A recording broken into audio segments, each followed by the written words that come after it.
வாழ்க வையகம், வாழ்க வையகம், வாழ்க வளமுடன். அருளாசன் அருள் தந்தை வேதாத்ரி மகரிஷி அவர்களும் ஒட்டுமொத்த மகான்களும் இறைநிலையும் என்னுள் சூக்குமமாக எழுந்தருளி இன்றைய நாள்காட்டி வரிகளுக்கான கவிவரிகளையும் அதற்கான விளக்கத்தையும் சிறப்பிக்க வேண்டுமாய் சங்கல்பம் மேற்கொள்கிறேன். அனைவரையும் பணிவோடு முதற்கண் வணங்கி ஆரம்பிக்கலாம் என்றிருக்கிறேன். அனைவருக்கும் இனிய காலை வணக்கம். வாழ்க வளமுடன். சுவாமிஜியினுடைய இன்றைய நாள்காட்டி வரிகள். உறக்கம் மனிதனுக்கு மிகவும் அவசியமானது. உடல் உழைப்பால் ஏற்பட்ட சீர்கேட்டை சீரமைக்க உதவுகிறது என்று சாமிஜி நமக்கு இந்த நாள்காட்டி வரிகள் கொடுத்திருக்காங்க. இதற்கான கவிதை வரிகள். ஊன் விளக்கம் உழைப்பு இவை தாய்மார்களுக்கு உடலுக்கு ஏற்றபடி இல்லையினால் காண்கிறோம். அதன் விளைவால் குழந்தை பேற்றில் கடு துன்பம் அதிகரித்து உலகில் பெண்கள் மாண்டு விடுகிறார்கள். இதை குறைக்க மாதசை நலவெழுதி பல பெருக்கள் ஆண் பெண்கள் அனைவரது கடமையாகும். அகில உலகத்தும் இதை அமலில் கொள்வோம் என்று சாமிஜி கர்ப்பமா இருக்கக்கூடிய தாய்மார்களுடைய முக்கியத்துவத்தை உலகம் முழுவதும் அவங்க உணவு, உழைப்பு, உறக்கம் இது சரியான அளவுல அவங்க பயன்படுத்தி அவங்க அந்த குழந்தை பெற்று காலத்துல சிறப்பாக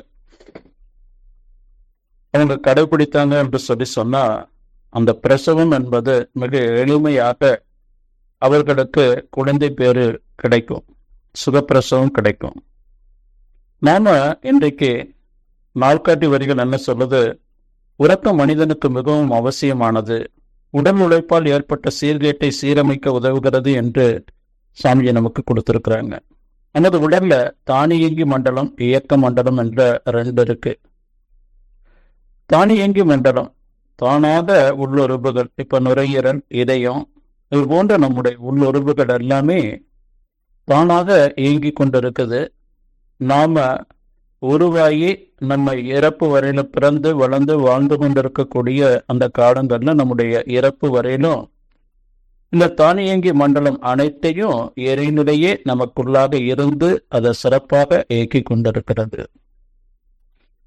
நாம காலையில எழுந்ததிலிருந்து இரவு படுக்க போற வரையிலும் 3 வேளை உணவு சாப்பிட்றோம். நல்ல கடுமையா உழைக்கிறவங்க இருக்கிறாங்க. உடனே நைய புடைக்க வைக்கிறாங்க, வடுவிடக்க வைக்கிறாங்க. அந்த இரவு வரும்போது ஒரு 9 மணிக்கு உறக்கம் வரும்போது நாம உறங்கிட்டோம் அப்படின்னு சொன்னா அது சிறப்பு. ஒவ்வொரு மனிதனுக்கும் ஒரு 6-7 மணி நேரம் அந்த இரவு உறக்கம் என்பது அவசியமான ஒன்று. அது இரவுல ஒரு 10:30 மணியிலிருந்து காலையில ஒரு 3 மணி வரையிலும் அவசியமா நாம அந்த உறங்க வேண்டிய காலகட்டம். பயாலஜிக்கல் கிளாக்னு சொல்லுவாங்க. அதுல பாத்தீங்கன்னா 24 மணி நேரமும் நாம எப்படி எந்த மாதிரி முறையா வாழணும் என்ற அந்த ஒரு விளக்கங்களை அதுல கொடுத்திருக்கிறாங்க. அதுல உறக்கம் என்பது இரவுல அந்த உறக்கம் நமக்கு நல்ல ஆழ்ந்த உறக்கம் இருந்தது அப்படின்னு சொன்னா அடுத்த நாள் காலையில எழுந்து நாம நம்முடைய ரொட்டீன் ஒர்க்கை சிறப்பாக செய்ய முடியும். இந்த உறக்கம் வராம மன உளைச்சலால, மன கஷ்டத்தால பல பேர் இந்த உறங்கிறத அவங்க தவிர்த்து அந்த சிந்தனையிலேயே இரவு ஃபுல்லா இருந்துட்டாங்க அப்படின்னு சொன்னா காலையில எழுந்திருக்கும் போது எந்த ஒரு நலத்தையும் எதிர்பார்க்க முடியாது. ஒரு குழந்தை தொட்டில தூங்கி கொண்டிருக்கு. அந்த குழந்தைக்கு யூரின் போகும், மோஷன் போகும். அதே போல ஏதாவது கொசு கடிச்சிட்டாலோ அது அழ ஆரம்பிக்கும், இல்லை அதுக்கு பசி ஏற்பட்டாலும் அழ ஆரம்பிக்கும்.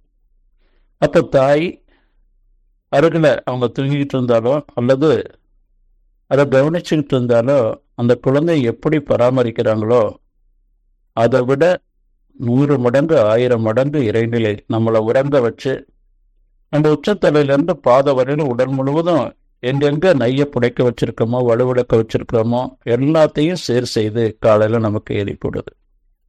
இன்றைக்கு விஞ்ஞான வளர்ச்சியில டிவி, சீரியல், இதெல்லாம் செல்போன் இதெல்லாம் வளர்ந்திருக்கக்கூடிய காலகட்டத்தில் இரவுல பெரும்பகுதி தூக்கம் வந்ததுக்கு அப்புறம் கூட நம்ம டீ, காபி இதெல்லாம் நம்ம தேநீர்ல அருந்திட்டு தூக்கத்தை கலைச்சு இன்னைக்கு அவங்க பலவிதமான என்டர்டைன்மெண்ட்ல ஈடுபடுறாங்க.